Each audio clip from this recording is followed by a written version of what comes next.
Combien de fois as-tu fauté? Combien de fois as-tu péché? Combien de fois n'as-tu pas respecté ta parole à l'égard de l'Éternel? Combien de fois n'as-tu pas respecté ton engagement à l'égard de l'Éternel? Et as-tu senti la culpabilité sur toi? En termes de culpabilité, j'aimerais que nous puissions justement partager quelques pensées autour de cela. À partir du passage de Jean chapitre 8, je vais lire à partir du verset... On va commencer à partir du verset 3. Jésus est dans la cour du temple, il était là en train d'enseigner, et puis la foule était là autour de lui, et quelques chefs religieux vont arriver, vont entrer en scène. À partir du verset 3, tout à coup, les spécialistes de la loi et les pharisiens traînèrent devant lui une femme qui avait été prise en flagrant délit d'adultère. Ils la firent avancer dans la foule, ils la placèrent bien en vue devant Jésus. « Maître, lui dirent-ils, cette femme a commis un adultère. Elle a été prise sur le fait. Or, dans la loi, Moïse nous a ordonné de lapider les femmes de ce genre. Toi, quel est ton jugement sur ce sujet, sur ce cas? En lui posant cette question, il voulait lui tendre un piège, dans l'espoir de trouver quelques prétextes pour l'accuser. Mais Jésus se baissa et se mit à écrire du doigt sur le sol. Eux, ils insistaient, répétant leurs questions. Alors, il se releva et leur dit que celui d'entre vous qui n'a jamais péché lui jette la première pierre. Puis il se baissa de nouveau, se remit à écrire sur le sol. Et après avoir entendu ces paroles, ils s'esquivèrent l'un après l'autre, à commencer par les plus âgés, laissant finalement Jésus seul avec la femme qui était restée au milieu de la cour du temple. Alors Jésus leva la tête et lui dit, « Eh bien, où sont donc passés tes accusateurs? Personne ne t'a condamné? » « Personne, Seigneur, lui répondit-elle. Alors Jésus reprit, « Je ne te condamne pas non plus. Va, mais désormais, ne pêche plus. Amen. » Dans ce passage-là, donc, on voit ces chefs religieux qui ont pris cette femme en flagrant délit d'adultère. Ils ont pris cette femme et l'ont traînée dans la cour du temple devant toute cette foule. Et puis ils l'ont mis comme dans une confrontation avec Jésus. Ils ont commencé à dire à Jésus, eh bien voilà, cette femme-là, nous l'avons attrapée en flagrant délit d'adultère. Tu connais la loi, tu sais ce que Moïse a prescrit dans une telle situation, c'est que cette femme soit lapidée sur la place publique. Et toi, qu'en dis-tu? Ils voulaient donc piéger Jésus. Jésus était là, calme. Imaginez cette tension-là qui était... Il y avait comme de l'électricité dans l'air. Parce que tout le monde regardait, épiait la moindre réaction, ce que Jésus allait dire. Comment Jésus allait réagir? Est-ce que Jésus allait dire lapider cette femme? Et on aurait considéré que, eh bien, il aurait agi finalement avec une sorte peut-être de condamnation à l'égard de cette femme.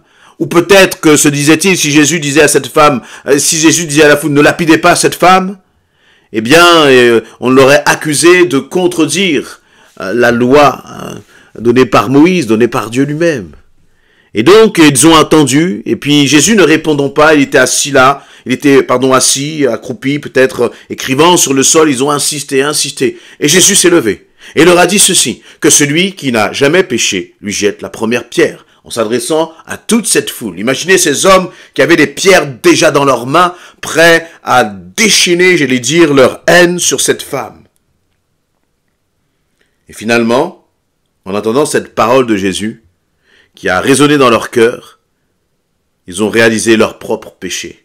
Chacun de ces hommes a réalisé que lui aussi était pécheur, que lui aussi était fautif, que lui aussi n'était pas mieux que cette femme qui avait commis l'adultère. Et donc les uns après les autres, ils sont partis, laissant leur pierre là où elle était, là où ils l'avaient ramassée. Et Jésus s'est tourné vers cette femme, il lui a dit, mais où sont? Personne ne t'accuse? Et elle a dit, personne. Et Jésus donc a parlé à cette femme, il a dit, moi je ne te condamne pas. Va et ne pêche plus. Je ne te condamne pas non plus, a dit Jésus. Or, le seul qui était juste, parmi toute cette foule, parmi toute cette audience, c'était Jésus. Le seul qui pouvait condamner, c'était Jésus. Et celui qui ne l'a pas fait, c'est Jésus. Maintenant, j'aimerais que nous puissions réfléchir quelques instants sur ces hommes qui étaient là, dans cette foule, prêts à lyncher cette femme. Ces hommes, finalement, lorsqu'ils ont entendu cette parole de Jésus, ça a résonné dans leur cœur. Et là, ils ont lâché leurs pierres et ils sont partis. Mais peut-on réfléchir quelques instants à la façon dont ils sont repartis? Ils sont repartis avec de la culpabilité dans leur cœur. C'est comme si le péché, leur péché, avait été dévoilé. C'est comme si dans leur conscience s'est retrouvée face à face avec leur propre péché. Ces hommes qui finalement, pour beaucoup, étaient là dans la cour du temple et écoutaient l'enseignement de Jésus. On voit au verset 2, alors il s'assit, se mit à enseigner. Donc ces hommes étaient là en train de recevoir un enseignement.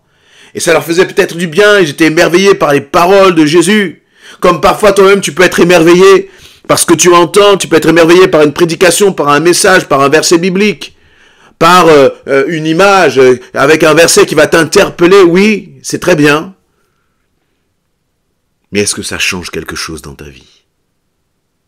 La parole de Dieu, elle est là pour venir mettre comme un éclairage sur nos vies, sur nos cœurs, sur la réalité de ce qui est profond en nous. Et lorsque le Seigneur nous éclaire, vient éclairer nos cœurs, lorsque le Seigneur vient pointer du doigt quelque chose qui a transformé en nous, nous avons deux possibilités. Soit de reconnaître notre péché, de se tourner vers Jésus et de repartir libéré. Soit de faire comme ces hommes, comme cette foule finalement, qui a été interpellée au fond de leur cœur. Et là, ils ont lâché leurs pierres, c'est bien, ils n'ont plus accusé cette femme. Mais finalement, ils n'ont pas accusé cette femme parce qu'eux-mêmes ont reconnu leur propre péché. Mais ils sont repartis avec leur péché dans leur cœur. Ils sont repartis avec leur condamnation. Ils sont repartis avec leur culpabilité. Et laissez-moi vous dire que reconnaître simplement sa faute ne suffit pas pour être sauvé, ne suffit pas pour être transformé, parce que ces hommes, en lâchant leurs pierres, c'était l'aveu de leur propre faute. Ils reconnaissaient qu'eux aussi n'étaient pas mieux, et que donc eux ne pouvaient pas juger cette femme parce qu'eux-mêmes étaient coupables. Et donc ils ont réalisé leur culpabilité. Mais au lieu de venir aux pieds de Jésus, au lieu de venir peut-être même à côté de cette femme et de dire, moi c'est vrai Seigneur, j'allais lapider cette femme, mais je ne mérite pas mieux que cette femme. Seigneur, qu'est-ce que je peux faire par rapport à ma faute? Ils sont repartis avec le poids de leur péché sur leurs épaules. Et toi, lorsque tu as fauté, tu sens la culpabilité. Tu as fait des choses qui ne glorifient pas Dieu et tu le sais. Ou tu n'as pas tenu tes engagements devant le Seigneur et tu le sais. Et tu restes avec cette culpabilité. Tu restes avec cette condamnation. Tu te condamnes toi-même. Alors que Jésus va dire à cette femme, je ne te condamne pas, mais toi, tu te condamnes toi-même. D'une certaine façon, lorsque nous nous condamnons nous-mêmes, puisque Jésus ne nous condamne, eh bien, nous nous plaçons au-dessus de Jésus. Lui qui est parfait, il ne nous condamne pas. Et nous devons accepter nous-mêmes de ne plus nous condamner face au péché. Si, bien sûr, nous sommes repentis de notre péché. Et vous voyez, ce qui est triste, c'est que dans ce récit, cette femme adultère, finalement, elle a été sauvée. Merci Seigneur pour cela. Mais combien d'hommes dans cette foule sont repartis avec leur condamnation? Leur condamnation. Et toi aussi, peut-être que tu as fait quelque chose, tu as agi dans le passé. Tu aurais dû dire quelque chose, tu ne l'as pas dit. Tu aurais dû faire quelque chose et tu ne l'as pas fait. Et tu as l'impression maintenant que c'est trop tard pour réparer la situation. Et tu marches dans la culpabilité. Tu portes ta culpabilité comme un fardeau sur tes épaules. Alors que le Seigneur te dit, non, c'est le moment que tu viennes à moi. C'est le moment que tu regardes maintenant à moi, dit Jésus. Et ce qui est intéressant, c'est que là, dans ce passage au verset 9, il nous est dit que laissant finalement, tous les hommes sont partis au verset 9, laissant finalement Jésus seul avec la femme, qui était resté au milieu de la cour du temple. Et je crois que toi aussi, tu as besoin d'être seul avec Jésus. Tu as besoin de faire taire la voix de l'accusation. Tu as besoin de faire taire la voix des accusateurs. Tu as besoin de faire taire la voix de la culpabilité et de commencer à te mettre face à face avec Jésus.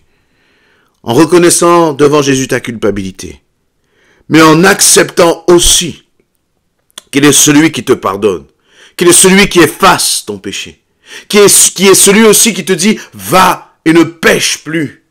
Qu'est-ce qui fait que cette femme finalement ne va pas à la possibilité, la capacité, le pouvoir de ne pas pécher? Eh bien c'est parce qu'elle a expérimenté le pardon de Jésus-Christ.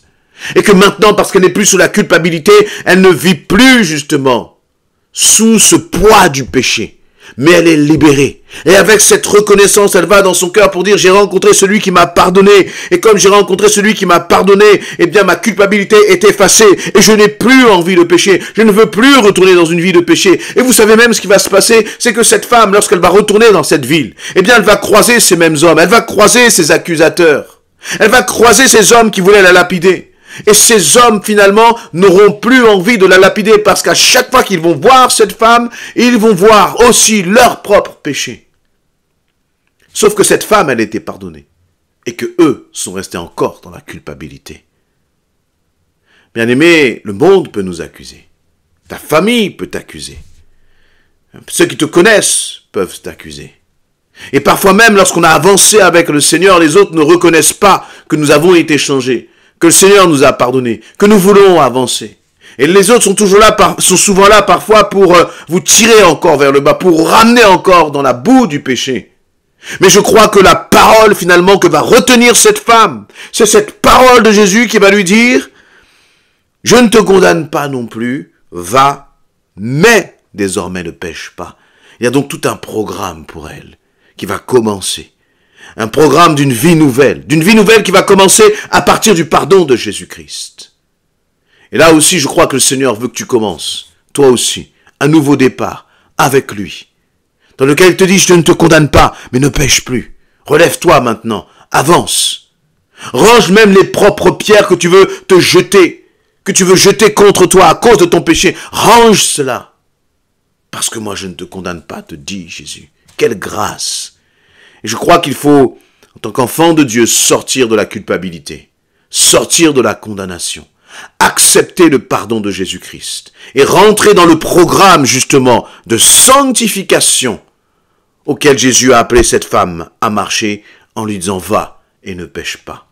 Toi aussi, sors de la culpabilité, relève-toi et ne pêche pas. Amen.